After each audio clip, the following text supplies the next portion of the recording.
In the 1790s, Britain produced around 50% of the world's copper, and 90% of this copper was produced in Swansea due to their smelting facilities.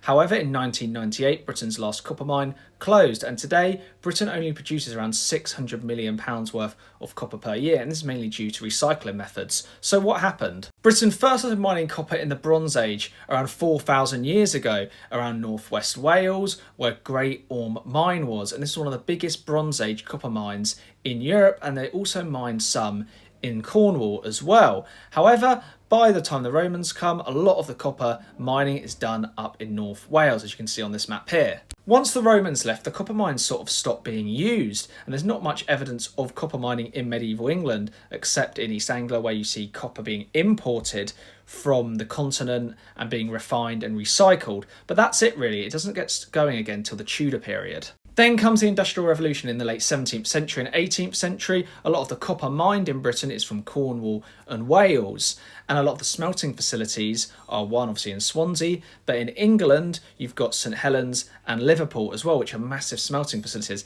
And there's a link with coal here because a lot of these smelting facilities are near coal fields because you need the coal to power the process. By the 1820s, Britain's tariffs are relaxed, and this leads to mines being opened all around the British Empire and mines being opened in Britain's informal empire in places such as South America. And a lot of these ores are sent back to Swansea to be smelted, and this improves Swansea's economy, of course.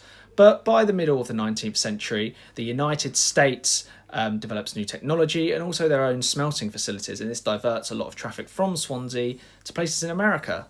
With new technological advancements, Britain's lead in copper declines, and in the 1860s and 1870s, British exports plummet, and of course, mines close in Cornwall.